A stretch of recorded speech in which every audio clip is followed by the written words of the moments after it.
Hi, I'm Christina Stokes with ITSP Magazine, and we are here today at the RSAC Conference 2024. I have Jessica A. Robinson helping us learn more about the experience here at RSA, and we're going to talk about PurePoint International.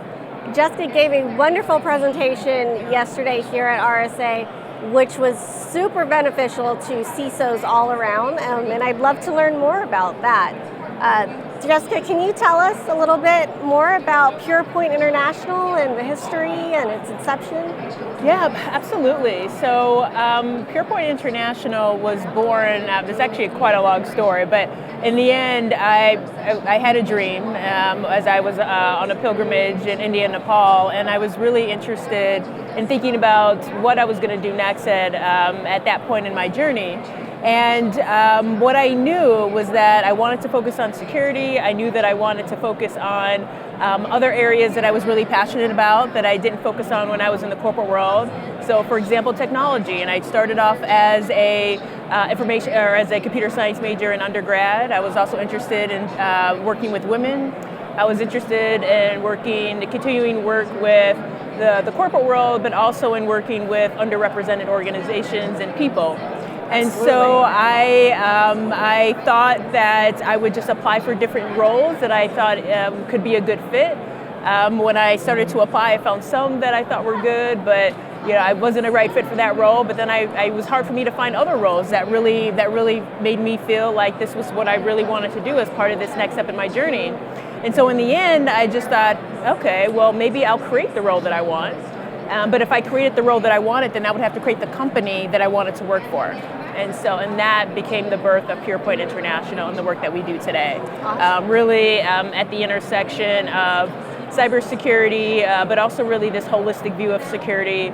So really embedding psychological, emotional, and spiritual security as well as physical in this work that we do both in the corporate world, with nonprofits, with people who are high profile, and other groups around the world. Tell me a little bit more about the spiritual aspect of the work that you're doing. Yeah, and so this really comes up a lot with people who are more high profile. So we work with a lot of individuals who are running for public office, particularly those that are underrepresented. And so for them, when they think about security, they really need and are thinking about a holistic view of security.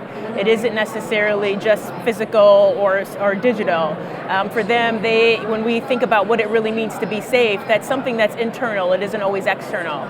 And so when you're in a public space and you have maybe some incident that you've experienced, maybe someone came up to you and grabbed you, or maybe someone came up to you and slurred something at you or said something to you, at the end of the day, you still need to be able to pull yourself together to be able to go give a speech or to be able to go lead your team or to do something like that. So for us, it's really about how do we create conscious security in every moment. And so we spend time with people and helping them to do that. So we've created a process that really helps individuals in thinking about how to do that.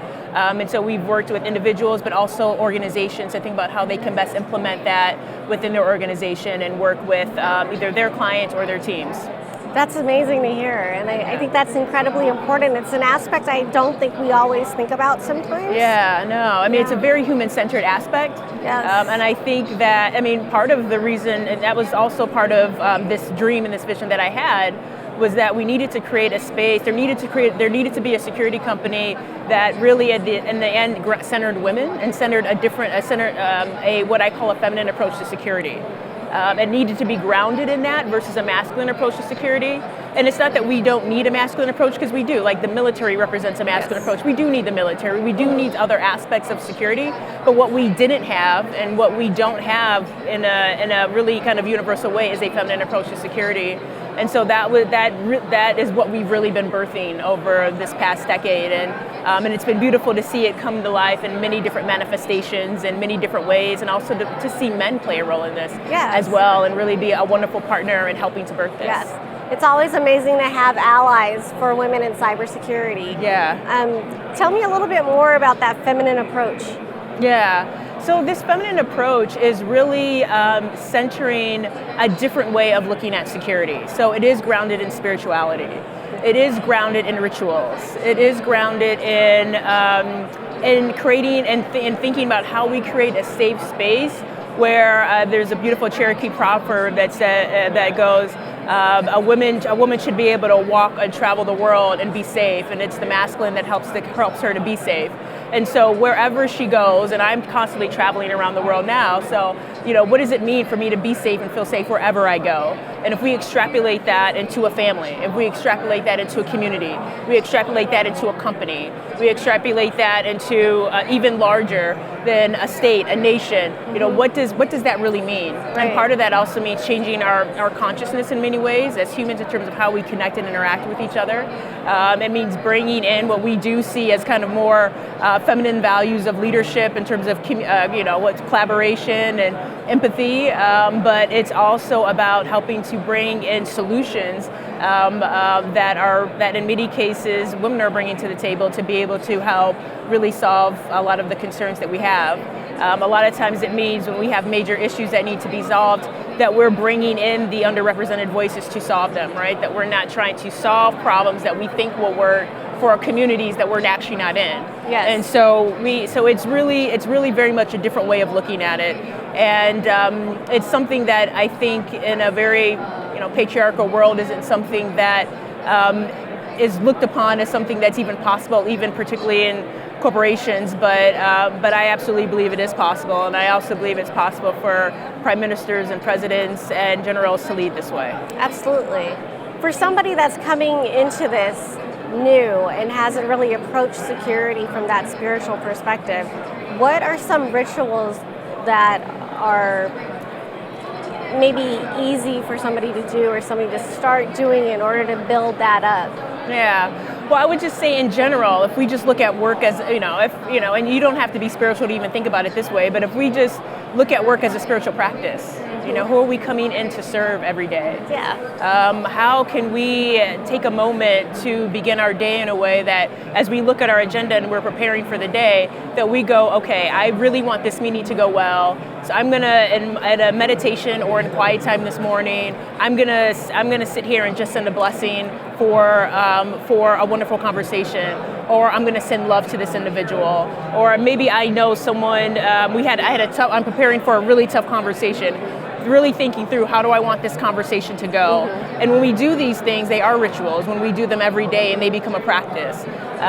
It could be setting an intention. Mm-hmm. I set the intention to come into this really difficult situation that I'm going to have with someone with an open heart.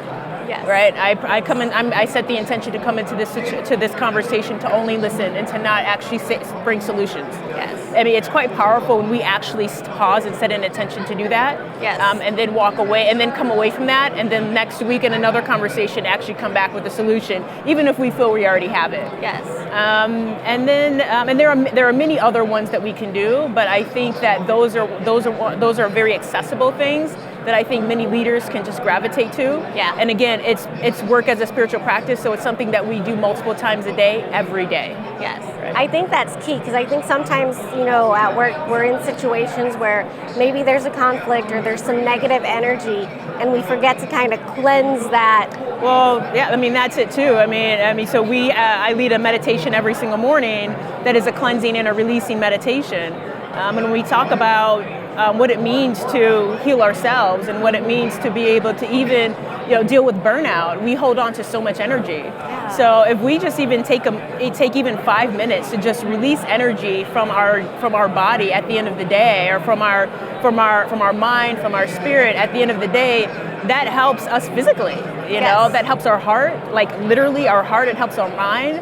To be able to just function and to be able to then give a piece of ourselves to our family or whoever it is that we're going home to or that we're serving at the end of the day. And it's incredibly important, and I can't even overstate. I've been meditating for a couple decades, but I can't even state in the daily meditation alone, because we do it as a community, and when you do it as a community, it's much more powerful than just doing it alone. Mm-hmm. So when you do it as a community, it's been, I can't even say how powerful it has been for us to do this every day, and how my life has changed over the past 3.5 years of doing this daily as part of this community. How much healthier I am, I rarely get sick because I truly believe that when I get sick, all I have to do is, when I feel it coming out, all I have to do is release that energy. Mm-hmm. That's the power of our mind as well. Yes. And so it's really incredible in multiple ways. That is awesome. Yeah. I know a lot of leaders who want to serve, and they come into cybersecurity, and a lot of us have the intention of keeping others safe. So with these leaders that are coming in and wanting to serve, I think sometimes they forget to focus on themselves a little bit. So I think this is incredibly important because that can lead to burnout, which you spoke about yesterday in your presentation. Do you want to tell us a little bit more about what you were discussing at your presentation yesterday? There were so many amazing points, there were so many strategies, so many highlights, and I was sitting in the audience just really trying to absorb everything that you were telling the audience, because there's so many different things that I think we do forget. Yeah. And burnout has become an issue in the industry. I read recently that there are many cybersecurity professionals looking at leaving the industry. And these are great professionals, they're very talented, they're highly skilled, and it would be a shame to lose them and have them leave the industry because of burnout. Absolutely. Especially with the CISOs. But tell us first a little bit more about that presentation. Yeah, absolutely. So the presentation itself was a continuation from a presentation that I did last year. Last year it was called The Fearless Cybersecurity Leader and Future CISO. This one was Now You're Enrolled, the Fearless CISO. And so it was really about what does it mean to be in that, that kind of first assignment or maybe second assignment as a CISO, and what does it really mean to be successful? Absolutely. And so I had invited my partner Dan Gorecki to come in, and so we did a co-presentation. And a couple things that we focused on was what does it mean to be fearless? And I did share an intimate story of a time where I was going through one of my toughest CISO assignments, and I was shaking. And this would happen multiple times a day through this 9-month period, where I would just start shaking. And I would be in meetings. I would be, it didn't matter where I was. I would just visibly start shaking. And so I had to be able to learn how to calm my body. And even at this moment, for 30 minutes in the morning on my way to work, I was meditating. So I was using that throughout the day, meditation, to also just calm my body. But one of the things that I learned, I think, in that, and I was only able to learn it after I left the role, and actually a few years after I left the role, about why it was that was so hard in some ways. And I think that was maybe one of the keys that I think is what it means to be a successful CISO. And this is what I shared with them is, I learned that I was always, because I was in service to the cybersecurity program, but in many cases, even more so, I was in service to the CISO role itself, because as a consulting CISO, I'm always thinking about that CISO that's going to actually come in behind me and be that FTE in that role. And so I'm always thinking, am I setting this person up for success? Will this person be presenting to the board? Is this an environment where this person can thrive in this role? Will this role be able to thrive after I'm gone? And so one of the things that I really focused on was, and allowed myself the space to do, was to have the courage to be disliked. Have the courage to constantly state the unpopular opinion. Yeah. Constantly be that person that was always doing that. And it was the loneliest time ever in my career. Yeah. And that was probably why I was always shaking, because I was so afraid all the time just to speak what to me was truth. Yeah. And many CISOs in our presentation will say it's about speaking truth to power, and it's true. And so I wanted to let the CISOs know that, what I've learned in hindsight was that I really think you're doing the role the right way when you do feel very lonely. Yes. I do think you're doing the right thing when you are feeling very, very stressed. I think in many cases you're doing the role the right way, but you also have to find the outlet. Right. Right. You have to find the way. And so for me, meditation was that. And again, it wasn't just something I did a couple times a week. I did it every morning on the way to work. Because I had a car that took me into the office every single day. And that was a 45 or 35-minute ride, so I was meditating the entire ride there. But then when I needed to, when I could feel myself starting to shake, during the day, I would use meditation to, or at least even if I was at my desk, I would just stop in that moment and really start to take deep breaths. So maybe some deep breathing as well, as well as some meditation. And one of the things that I tell the group that I'm in is that there are so many ways that you can release energy that's in your body, because that's what that is. I mean, it's energy that's trying to release, yeah. right, trying to figure out where to go, yeah. and so you just have to be able to channel that energy in a way that allows it to leave the body. So. Yeah, that's important. I do feel that the leader sets the tone for the team, and if the leader's energy is off or negative, like that can definitely impact the team. Absolutely. And one of the things that I also said to the CISOs, because it's been true in my experience, is you have to remember that you're always leading, right? Even with senior management there, even those leaders that are at a higher level than you're leading them. That's why they've hired you. You're there to lead them when it comes to cybersecurity. And so they can lead you when it comes to the business, but you're always leading them. You're constantly leading in a 360-degree way. So even when you feel like you want to go to them for support, you kind of have to remember, how would you approach someone else on your team that's reporting to you? You're always leading everyone. And I think that's an important thing for people to keep in mind. And so when you look at the team that way, and you look at and you also think about the impact that you have on other people, because if you show up and depending on how you show up, that's gonna impact how the senior management responds to you. Absolutely. So you're gonna always want to show up in a particular way that's going to inspire confidence, right? So. Yeah. I think a lot of women, not especially women leaders, and any woman really, think it's selfish to take time for themselves. Oh yeah. And and that can be hard because you're trying to balance everything, but it really isn't that selfish to take a moment for yourself. Right. Because of the impact that you have on your team, the impact you have on your family, at home or in the professional space. So I don't think it's something that is selfish. It's something that's incredibly important, because taking care of yourself means that you are able to take care of others, right? So it's making sure that your cup is full before you can, you can't fill from an empty cup. You can't pour from an empty cup. So that's incredibly important. Absolutely. I think that's so incredibly important. And you could also think about it like, how do you want to show up for a meeting with the CEO? Like, do you want to show up where you're kind of feeling a little frantic, and because you didn't take time to just sit down and relax and take care of yourself? And if you did, then how would that CEO respond? I mean, and I think about that because I remember conversations I would have with another security leader. I'm thinking of one particular situation, and he wanted to send a CEO one message, and I said, no, we have to send this message. We have to send her a reassuring message. I mean, we know we have things to fix, and we can be 100% honest about that, and we are going to fix that. So we can't, you always have to be careful in how you deliver a message.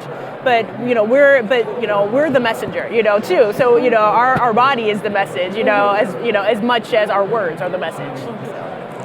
Tell me a little bit more about what you're seeing for PurePoint International in the future as more women are coming into the industry. Yeah.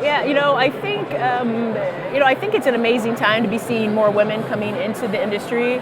I think that it's helping to bring a different perspective into the organization or into the industry itself, which I think is really important.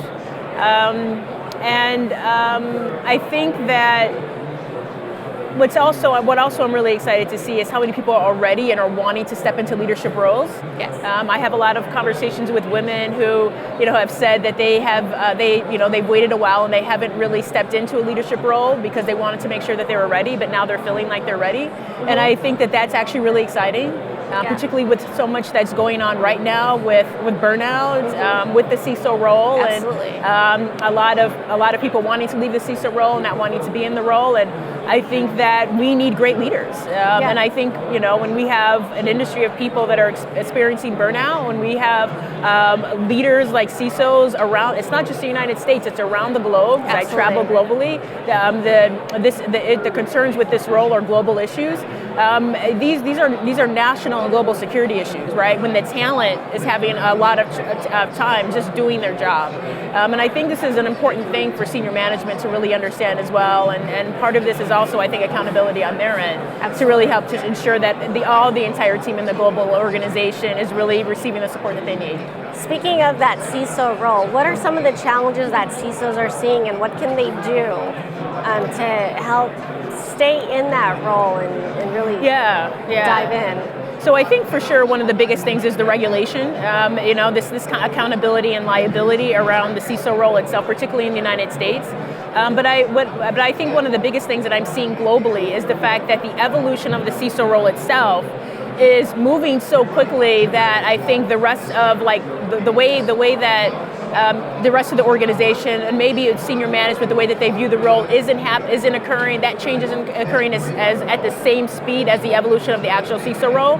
And so for the rest of the business to really see the role as a true business leader and as a strategic advisor to the business and not a technical leader in the business, and there are technical leaders under the CISO, but the CISO role itself is not a technical role.